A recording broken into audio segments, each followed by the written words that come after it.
everybody, and welcome to the Boston Teachers Union. My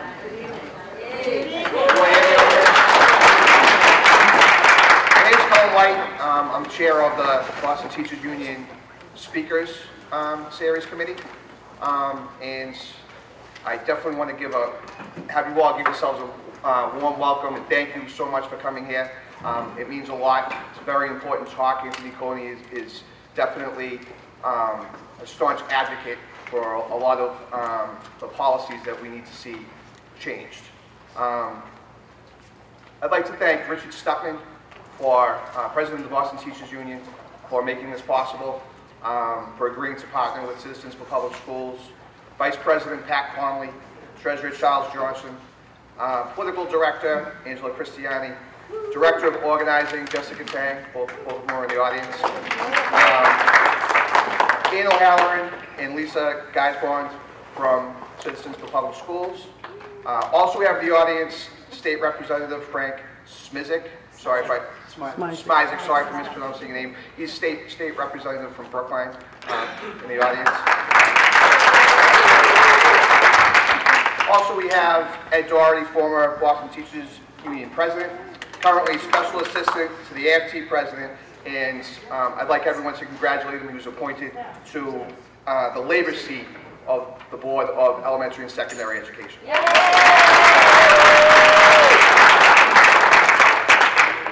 I'd also like to give a shout out to Katie Manning, teacher. She's always there to support me. She's stand up, you recognize. There's Garrett Burchick from the Executive Board of the Teachers Union. My parents are here. And actually, Katie and Joe Kelly. And actually Regina Temple, who first put the bug in my ear about trying to get Anthony Cody over to the Teachers Union via Twitter, and kind of made it happen. So thank you, Regina. Halloran, and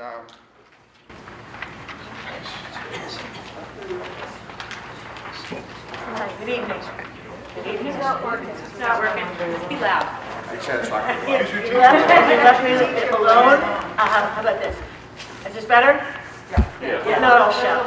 If not, I'll be in the classroom one more time. My name is Ann O'Halloran. I did teach for 32 years. But my first 7 were in Boston, so I consider myself still a BTU member.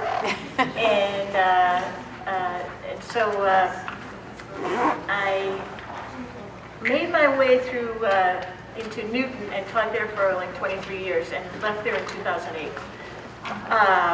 What I decided to do was, as a result of a ridiculous moment in time, when I saw, see these flyers on the chairs? I saw a flyer on a chair at the MTA annual meeting, which talked about this group called CPS. Of course, I had never heard of such a thing, or a group. It was kind of just starting out. And so I kept it. So the day I walked out of my job at Newton, I dialed them up and I walked over there. And it's been 6 years now. And what I want to say is that this is a group that's been in existence actually for 30 years, fighting against vouchers back in the day, fighting for increased funding and all the good causes. But we keep, thankfully, expanding, and we hope you will help us expand. And we're working most currently on charter schools, opposition to charter schools, and on diminishing the force and power of the high-stakes testing. So we're the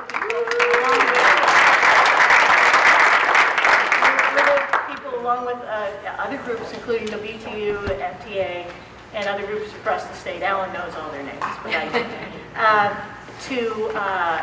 To really push for a grassroots movement, no kidding grassroots movement, where teachers, parents, educators at higher ed, and so on, anyone who's gotten freaked out about all this testing and realizes we're going to hell in a handbasket with that course. So that's what we're up to. I'm going to turn it over to Jessica, who's going to speak a little bit about the BTU involvement in this.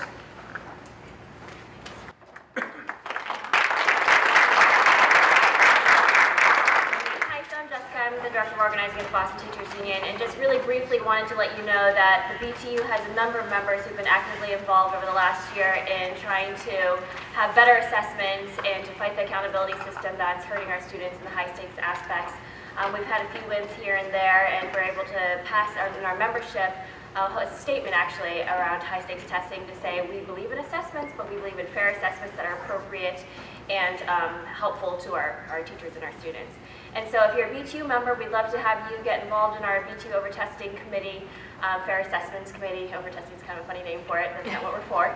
And there's a number of our committee members actually who are here today. I know I saw Susie and Erica and some other folks.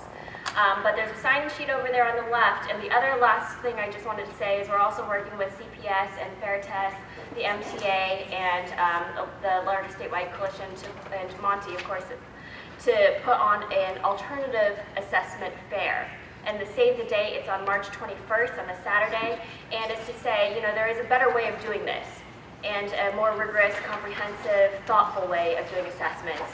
And so we want to share with teachers and parents and others all these other ways that we can be doing assessments in a thoughtful way. So thank you to CPS and Fair Test and everyone who's here tonight, and hope that we can continue to build the momentum on this movement and make some real change this upcoming year. So thank you. Our next speaker is Ruth Rodriguez. She's briefly going to introduce the author of the new book.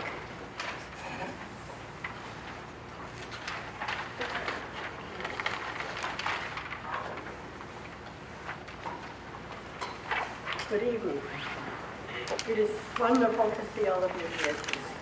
I'm feeling good vibes. We can't hear you. I am feeling good vibes. For about 2015, the year that will turn the tide for justice in our public schools.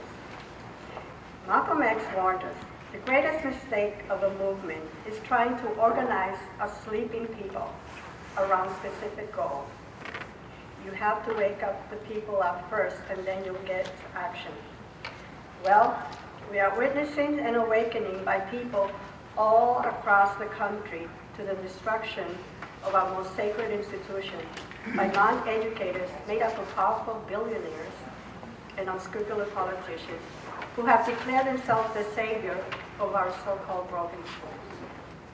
Caught on tape, strategizing on where is the big profit to be made, they decided that public education is a well of profit waiting to be tapped. They wasted little time to concoct one of the most elaborate corporate hijacking of public schools in the guise of education reform. Then we have in Massachusetts, Jonah Edelman, the son of Miriam and Peter Edelman, longtime advocates for children. Now, if there is a fruit that fell way off the tree, it's this man, who, after duping the Chicago Teachers Union, boasted that the next stop is Massachusetts, for it is ripe for the corporate agenda reform, keeping his promises. He arrived in Massachusetts with his Stand for Children crusade, then proceeded to launch the most anti-teacher referendum, attaching student test scores to teachers' evaluation.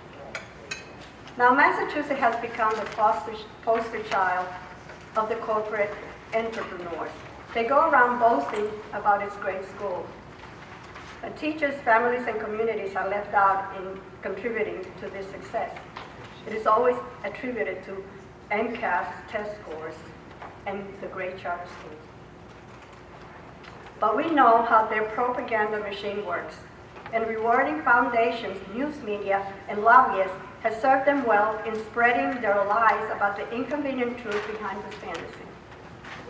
One of our challenges is the overspreading influence that Bill Gates' use of his wealth has had in convincing state lawmakers, the media, and various foundations to facilitate the execution of many of his pet projects. I must say that the citizens of Massachusetts have shown great patience, allowing him to use our public school children as laboratory for his many untested experiments. Designing factory-style school for our children, schools that he would never send his own children, schools for other people's children. So it is with great pleasure that I stand before you tonight to introduce my dear friend, Anthony Cody. Anthony is the true fruit that fell close to the tree. His parents, Pat and Fred Cody, were longtime activists fighting for justice in the 1940s and the 50s during the McCarthy era of terror. They were strong supporters of the union movement and suffered alienation due to their activism. Anthony inherited his parents' passion and love for justice. He has been a constant warrior against the injustice in our society, such justice against the working class, the poor, and the politically disenfranchised. Anthony is a veteran teacher who taught and coached science in the Oakland Unified School District from 1987 to 2011. He's a member of the California Teachers Association, and with Linda Darling Hammond, they founded Accomplished California Teachers, an effort to motivate National Board Certified Teachers to speak in defense of their profession. He's a graduate of the class of 1975 at Berkeley High in Berkeley, California, and a 1987 graduate of the University of California at Berkeley. Anthony has been a strong supporter of all the national movements like Save Our Schools, United Outside National, Badass Teachers, and has his own blog, Living in Dialogue. With Diane Ravish, Anthony founded the Network for Public Education. In 2013, Anthony made a courageous move. He dared to go into the belly of the beast, confronted today's biggest education reformer, Bill Gates, on his own turf.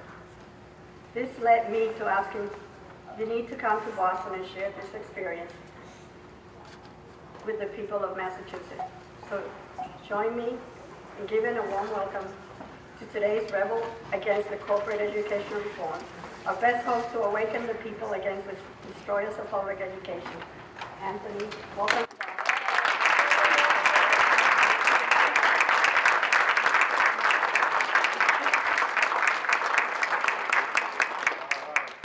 Well, thank you for a Boston welcome. So I'm going to tell you a little bit of history. As Ruth mentioned, I worked in the Oakland schools for 24 years, and 18 of those years I was a teacher. And what I say in my book is that I didn't go hunting for the corporate reformers. They came to me. They came to my school with No Child Left Behind. They came and started declaring my students to be failures, starting to declare me and my colleagues and my school to be a failure. And so when I started looking more closely, when the movie Waiting for Superman came out and Education Nation hit the airwaves on NBC, I started noticing that Bill Gates and the Bill and Melinda Gates Foundation were the sponsors, that they had spent several $1 million promoting that pseudo-documentary, that they had spent, then I started seeing their name elsewhere. I started seeing them behind think tank reports sponsored by the Gates Foundation. I started to see them sponsoring organizations like Teach Plus that showed up when legislators wanted to pass legislation tying teacher evaluations to test scores. There was the Gates Foundation sponsoring this organization that was in turn preparing teachers to testify for these reforms that the Gates Foundation was advocating. And so I started to write about the Gates Foundation. I started to investigate a little bit more. What I discovered was that Bill Gates has really three big ideas that guide his thinking in education. The first is that we need to measure. We can't have quality education until we have measurable outcomes.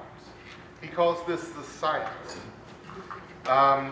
Second, we have to have competition.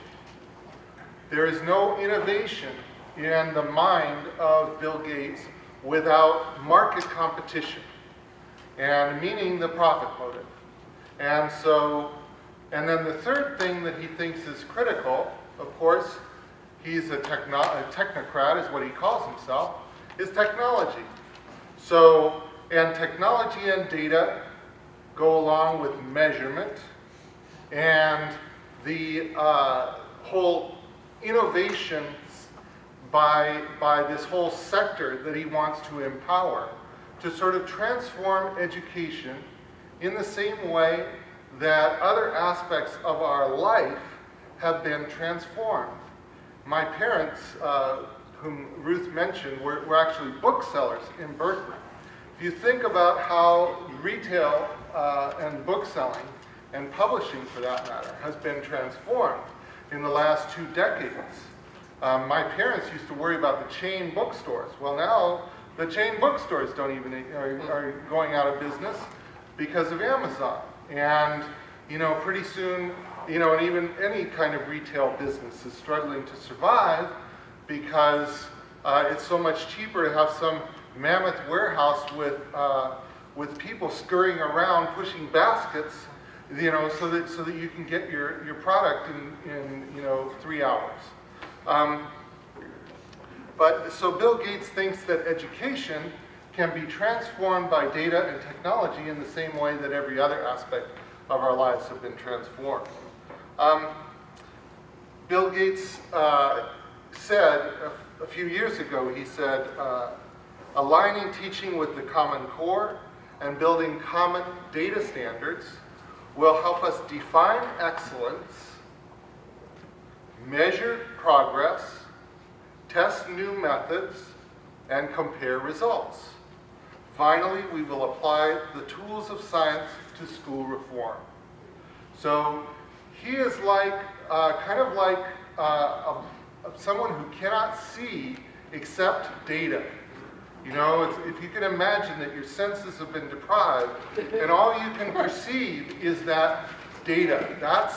So when you try to portray, for me, excellence has a whole different appearance when I think of students and student work and learning. I don't think of data. I think of students actually expressing themselves in 100 and 1,000 and 1,000,000 different ways. And it's very difficult to capture that in data. So, but he's just one man, and he puts on his pants one leg at a time, as they say. So why does his opinion matter so much? And the unfortunate thing is that he has used his money to make it matter. He is, if not the richest man in the world, very close to it. And he has put his money into a tax shelter. He's invested a large part of his money in a tax shelter that he controls, that allows him to exercise tremendous influence over education in the United States. In the United States, of course, the number one domestic priority of the Gates Foundation is education. He has spent that money on think tanks, on research reports that support his agenda. He's spent it on AstroTurf groups, as I mentioned. He's been able to transfer high-level staff into the Department of Education. So the Department of Education's policies very closely align with the Gates Foundation's priorities. And so then you have not only the weight of the Gates Foundation's billions, but then the additional weight of No Child Left Behind waivers, which carries all the weight of the ESEA funding, the No Child Left Behind money that states rely upon, especially for schools for children in poverty. He also purchases media coverage and invests heavily in National Public Radio, PBS, the Education Writers Association, and just a little aside, I have I joined the Education Writers Association about 5 years ago, and I started submitting my work. They have an annual contest. And 4 years ago, I won an honorable mention. 2 years ago, I won a second place prize. Last year, I won a first place prize for my series on the Common Core, and beat out the Thomas B. Fordham Institute for their series on the Common Core. Well, this year, I prepared an entry of some blog posts, submitted it, got a note back saying, you're no longer eligible to participate in our contest. I said, why? Well, because you are a community member, you're not a journalist member of our organization. And we no longer allow community members to compete in the opinion category. And so then I said, okay, well, how about we reclassify me as a journalist? You know, when I first started submitting work, I was working full-time for the school district, so I didn't consider myself, you know, a working journalist. But since then I've retired, and Living in Dialogue is its own independent operation, and so I'm a journalist, gosh darn it. And so they considered that for a while, for a few weeks, and I phoned them up and they said, well, we have to check with the higher-ups, they're discussing it, they're looking at your work, and you're in a gray area, and ultimately they decided, they sent me a note that said that my work was insufficiently independent and that it didn't meet their standards for journalism and journalistic process and editorial processes, blah, blah, blah, blah. So then I thought, well, this is just me. Maybe I'm really not such a great journalist. So then I thought, well, who is the best investigative blogger in the United States right now in education? Anybody want to say? Who? Mercedes Schneider is the premier. If you don't know who she is, find her blog. It's called Deutsch 29 for some reason, and she has a fantastic blog. She teaches in Louisiana.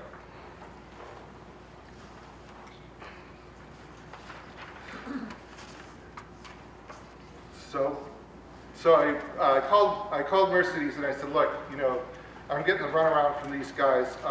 Why don't you apply and let's see what happened. So she applied, and that was before Christmas. Took them until this week as well, almost a month to get back to her. They finally told her. She likewise was insufficiently independent to qualify as a journalist, but they would welcome her as a community member. And by the way, if you're a community member, when you go to their events, you can't actually ask a question of public officials. So I was in a room full of reporters at their event at Stanford University a year and a half ago, and Arnie Duncan was the speaker. And Alexander Russo, who's a blogger on salary with Scholastic, he stood up and asked a question. And so I said, well, the hell with it. They had already told, I knew I wasn't supposed to ask a question. But I stood up anyway, just because I wanted to make them tell me that I couldn't ask a question. And sure enough, they did. They told me to sit down, they took away the mic, you're not a journalist, you don't get to ask a question. So what is going on here is a phenomenon called groupthink. And this is a very well-documented, established form of sort of controlling acceptable discourse. And of course, this is not the only arena in which this occurs. But what we see with the mainstream media is there's very clear lines about what is acceptable to discuss and what is not acceptable to discuss.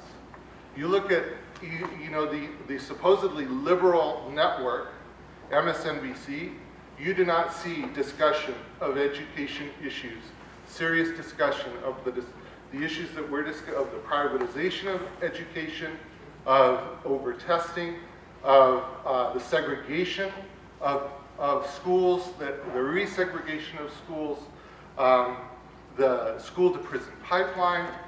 None of these issues are being seriously addressed by the mainstream media, even on its most liberal outlets. Very once in a while, somebody like Melissa Harris Perry will have on a guest, or Chris Hayes might have on a guest, but no one is allowed to challenge the fundamental drive that the Obama administration has really empowered, and that the Gates Foundation has sponsored in this country. So what happened a couple of years ago was actually 2012. I was writing on my blog, which at the time was at Education Week magazine. Education Week is sort of the education industry standard publication, which of course does get money from Gates, as does practically any mainstream organization in the nation gets education organization. ASCD, our professional organizations, our unions, all take Gates money. Anyway, what happened was Bill Gates himself had written an editorial in the New York Times criticizing the fact that the New York Post was publishing teacher names and test scores. And so I think he thought that he was going to, teachers were going to be really grateful to him for sticking up for them. As he said, we shouldn't name and shame teachers, that's not the way to go. And so the post that I wrote was entitled something like, Teachers Face Good Cops and Bad Cops in the Push for Evaluations. And what I pointed out was that while Gates was, taking a stand on our side, ostensibly on our side, in reality, we wouldn't have these scores to begin with if it weren't for him. And so, he's going to hit us with a rubber hose and then simultaneously sort of tell him to lighten up a little bit. So a high-placed person at the Gates Foundation wrote to me and asked me that very day if I would be interested in a dialogue, private dialogue. So I said sure, and we exchanged some messages back and forth especially about value added. He seemed maybe a little bit open to the idea that value added wasn't all that they had, staked it out to be. And after about a month or two, I said, okay, well, where's this going? Because I sort of felt like I was sending messages to the school secretary, and she was passing it on to somebody else. Who the hell knows where that's going to go? So I said, well, why don't I come up to Seattle and meet with the education team and let's see if we can make a difference here rather than just exchanging emails. And so he said okay. So I flew up to Seattle in the summer of 2012 and spent the day meeting with various cohorts of their education team. They seemed very anxious to impress upon me the fact that they actually had educators working for them. And so they do have, I can testify, they do have some people who at one point crossed the threshold of a school. And, who of course have bought into this idea, that one of them told me, he said, you can't manage what you can't measure. You have to, so that's one of their sort of guiding principles. You have to, so their focus is on management, of course, top-down management. And so we had a series of exchanges through our blogs. After that, that's what we agreed to as the continuation of this conversation. I offered to host sort of teacher feedback for the Gates Foundation if they were interested in that. They didn't. that was a little messy for them. So they said, no, let's just exchange. And then they kind of made a strategic mistake when they said, well, we'll exchange, what do you think the topics should be? And so then I got to choose the topics for the 5 exchanges, which is very nice. And so if you purchase the book for the low price of $20, then you will get to read all of you'll read my half of the exchanges. I couldn't bring myself to go back to the Gates Foundation and ask them permission to republish their responses. And honestly, they're still online, and I provide the links to them, so you can read them. Those of you who might have followed that dialogue can perhaps corroborate the fact that there's not a hell of a lot of content in those responses. They tended to, rely on sort of their boilerplate, we believe all children can learn, and then in the end, after we've been through all of this, they ended up saying, we believe all children can learn, and it's become clear that Mr. Cody does not believe all children can learn. And so that was sort of how the whole dialogue ended up on a rather unfortunate, sour note that where we were incapable of really finding meaningful common ground, as hard as we tried. So central to that debate was really an understanding of how teachers become more effective. They have this idea, which I have to say, some of the people on our side are responsible for, that teachers are all important. And I think we have made the mistake strategically over the last, I don't know how long, and some of our leading spokespeople, like Linda Darling Hammond, whom I consider, someone that I've worked with and respect, has made this argument that teachers are so important. But there's a real pitfall there, and we have been discovering, we've been trying to dig our way out of that pitfall for the last decade, really, since No Child Left Behind came along. Because the idea that teachers can themselves make this huge difference for students is, while it sounds wonderful, and it sounds like, oh, well, if we say that, then they'll want to pay us more. Then they'll think that we're important, and then they'll care about keeping us, and that, they'll actually respect our profession. That concept has turned into its exact opposite. It's almost like a deal with the devil, where you kind of say, oh yes, we're important, and then they say, oh, okay, then everything is your fault. And that's exactly what we've fallen into. We're so happy to hear that we were important that we didn't quite realize that if we were so important, then it was going to be up to us to fix everything. And so we got this also, the other thing that we got was this idea that teacher evaluation, that the problem with our schools was the teachers weren't being evaluated very well. And therefore bad teachers were not being eliminated and good teachers were not being rewarded. And so we need to have systems to reward the good teachers and get rid of the bad teachers. And of course, along with that, we have this mentality that says you can't manage what you can't measure, and we have to measure so that we can manage. So we have to have measurement systems, so that's where we get things like value added. Now, and when you listen to Bill Gates, he will often talk about how teachers don't get feedback enough, and how the teaching profession would be so improved if teachers got feedback. Well, I'm all in favor of teachers getting feedback, and I worked with some of the people in this room on teacher research. Wonderful, the idea that we would sit in one another's rooms and give each other feedback, fantastic. But it doesn't have to be evaluative. And the same thing with our students. We do need to know, we do need to assess their abilities and give them feedback. It doesn't have to be attached to grades, it doesn't have to be attached to high-stakes tests.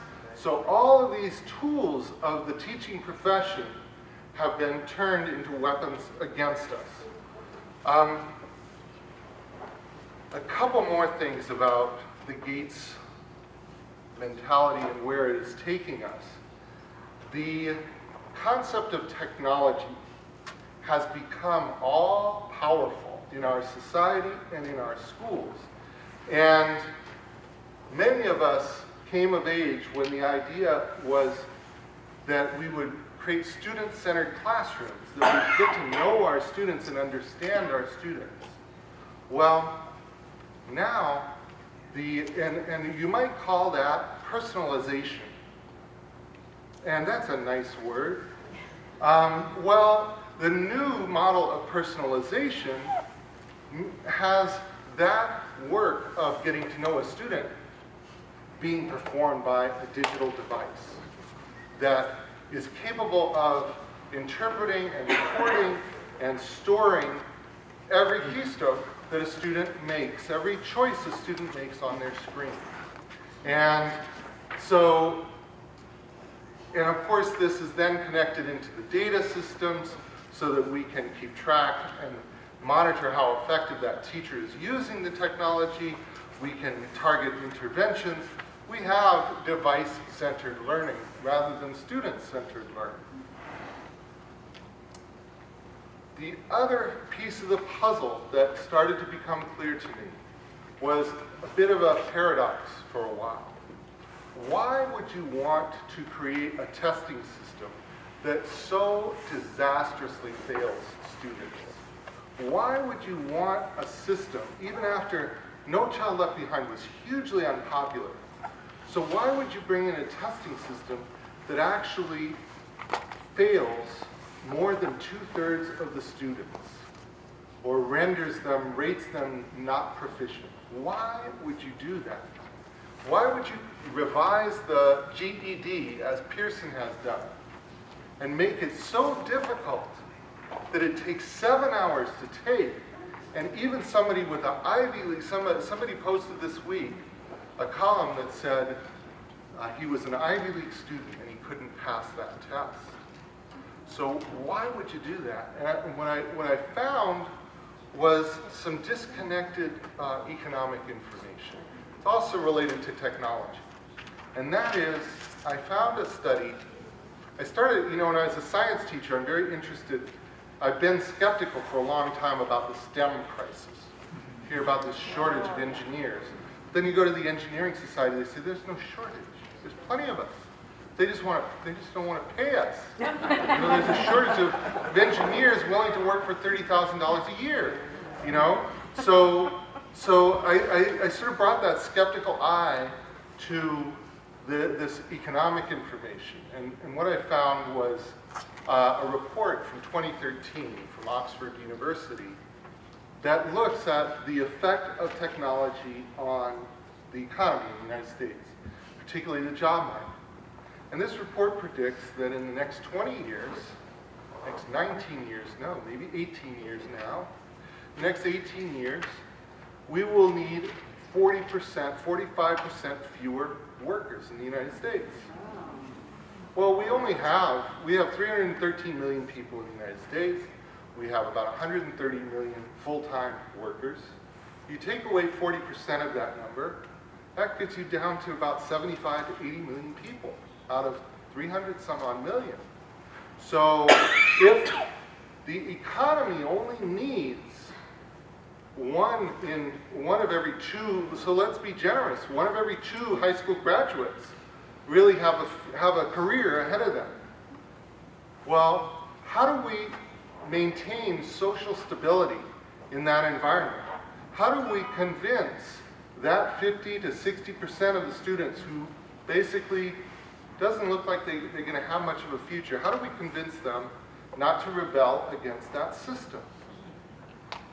Well, maybe we should tell them that this test says, you just aren't good enough to have a career. And the jobs now require you to pass this incredibly difficult test. If you can't pass it, well, you just didn't earn your way into a career.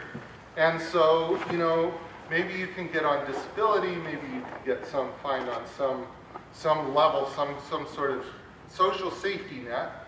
Bill Gates acknowledged this actually in an interview he gave at the American Enterprise Institute. It was a very friendly environment, and they were just talking, all their pals, and he said, well, you know, a lot of people haven't adjusted to their mental model, but in the future, technology, well, first of all, he said, capitalism means a greater concentration of wealth. He said that. And then he said, now when Jeremy Paxton challenged him in a much more confrontational way, he denied that income inequality was growing. He denied it. And he said, oh no, you want a time of great equality, go back a few hundred years, we actually, you know, there's less poverty now than there was before. And there's fewer people starving, fewer people homeless. So that's sort of how he defines poverty. But he said, in this more friendly interview, he said, capitalism leads to greater concentration of wealth, and technology reduces the number of jobs that are available. He said people haven't adjusted to this mental model yet, but that's what's coming. And so he is well aware of the fact that there are fewer jobs available in the future. And so all this idea that we have, Common Core is going to prepare everyone for college and career, no. You know, because that's what's the paradox, is you have something that's sold as it's going to provide equity. Something that is sold that it's going to raise everybody up and create opportunity. No, it's not. It is going to rank and sort, which is what tests do.